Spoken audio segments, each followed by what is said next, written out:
도시계획이라고 하는 것이 수평적인 요소와 입체적인 요소가 모두 어우러져 있기 때문에 우리가 흔히 얘기하는 수평적인 요소가 바로 환경공학하고 토목공학입니다. 그죠? 자, 그 다음에 수직적이고 입체적인 요소를 다룬 학문이 건축공학이죠. 그래서 이 두 학문에 계신 분들도 이 도시공학 쪽으로 접근이 가능하다라고 여러분들이 보시면 되겠습니다.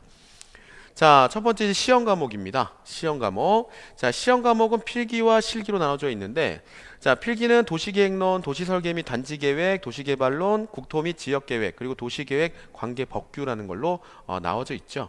도시계획론, 이론적인 내용이죠. 도시계획론이라는 거죠. 론. 그래서 도시계획을 어떻게 하면 잘하겠느냐라는 거죠. 그러니까 도시계획의 역사라든지 각종 이론이라든지 도시계획의 기법이라든지 이런 것들에 대해서 공부를 하는 것이고요. 자, 도시설계 및 단지계획. 자, 여기서는 조금 구체적으로 접근이 되게 됩니다. 도시를 어떻게 설계하겠느냐. 그리고 단지라고 하는 것. 자, 단지라고 하는 것이 이제 컴플렉스한 단지라는 거죠. 그래서 우리가 자, 근린주구라고 하는 단지, 근린주구라고 하는 것을 형성을 할 때 중앙에는 어떠한 상업시설을 고밀도로 배치하냐, 어떻게 하냐. 그리고 주거 부분이 있는데 거기서 거리는 어느 정도로 하겠느냐. 동선을 어떻게 계획하겠느냐. 교통을 어떻게 계획하겠느냐. 이런 것들을 갖고 단지 계획을 짜게 되는 거죠.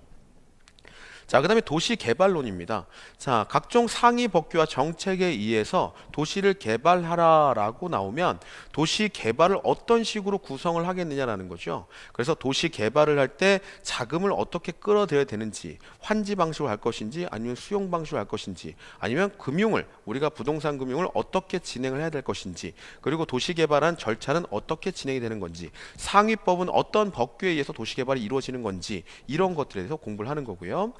자, 그 다음에 국토 및 지역계획이다 라고 나와 있는 거. 자, 국토하고 지역은 상위. 자, 우리가 위상을 따져보면 국토가 훨씬 위상이 높은 거고, 그 다음에 지역이 위상이 다음입니다.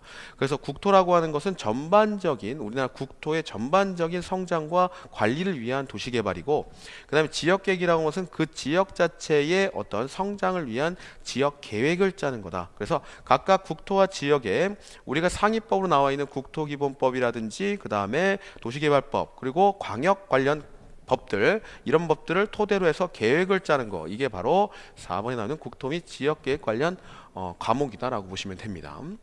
자, 그리고 5번에 보면 도시계획 관계법규다라고 나오는데요. 자, 도시계획 관계법규는 도시계획을 진행하는 데 필요한 관계된 법규를 얘기하는 거고, 자, 최상위 개념은 국토와 관련된 법규들, 그리고 지역, 그리고 우리가 얘기하는 근린주구 관련된 법규들, 그리고 뭡니까? 단지와 관련된 법규들, 주택에 대한 관련된 법규들, 이런 것들을 갖고 얘기를 하는 거죠.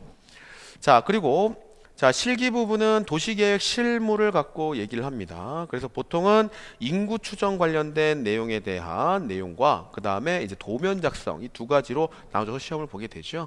자, 이 부분도 여러분들이 잘 챙기시면 되겠죠. 도시계획 실무 부분에서 여러분들 나오는 개념들이 전부 다 필기 때 다뤄지는 개념들이 많이 나옵니다. 특히 인구 추정 모형 같은 경우는 요소 모형과 비요소 모형으로 해서 추정 부분이 들어가게 되는 거죠. 그래서 여러 가지 개념들 이 필기를 통해서 먼저 학습을 하시는 게 좋겠다라는 겁니다. 자, 검정 방법은 필기가 4지태 기령에 과목당 20문항이고 과목당 30분, 즉 150분의 시험을 보는 거죠. 2시간 반 동안 시험을 보게 되는 거고요. 자, 실기는 작업형이죠. 자, 두 가지 과제입니다. 제1과제는 앞에 말씀드렸듯이 인구 추정과 관련된 이런 내용들 갖고 과제를 진행하는 거고요. 제2과제는 이제 도면 작성을 하는 거죠. 토탈 해갖고 한 4시간 정도, 한 4시간 정도가 소요가 되게 됩니다. 자, 합격 기준은 보면 다 똑같아요. 이 필기는 100점 만점을 해서 60점 이상을 평균적으로 맞아주면 되고, 각 과목당 꽈락이 있으면 안 되죠. 즉 40점 미만으로 떨어지면 안 됩니다. 각 과목당 40점 이상을 맞아준 상태에서 전과목 평균이 60점 이상 맞아줘야 된다.